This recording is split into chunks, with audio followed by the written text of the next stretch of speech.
আসসালামু আলাইকুম সুপ্রিয় দর্শক বন্ধুরা। আজকে একটা সংবাদ যে বাংলাদেশ জামাতে ইসলামীর আমির ডক্টর শফিকুর রহমান লন্ডনে খালেদা জিয়ার সাথে সাক্ষাৎ করেছে।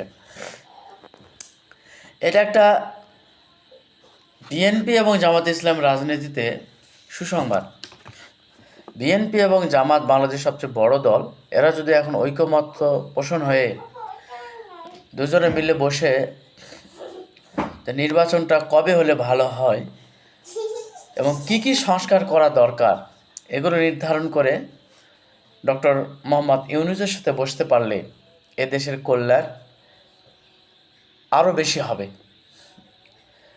এবং দেশের জনগণ এইটাই চায় যে বিএনপি, জামাত এবং এনসিপি সবাই এক টেবিলে বসে কি কি সংস্কার করা দরকার সেই প্রয়োজনীয় সংস্কারগুলো কমপ্লিট করে জুনের আগেই বা জুনের মধ্যেই নির্বাচন নিশ্চিত করা।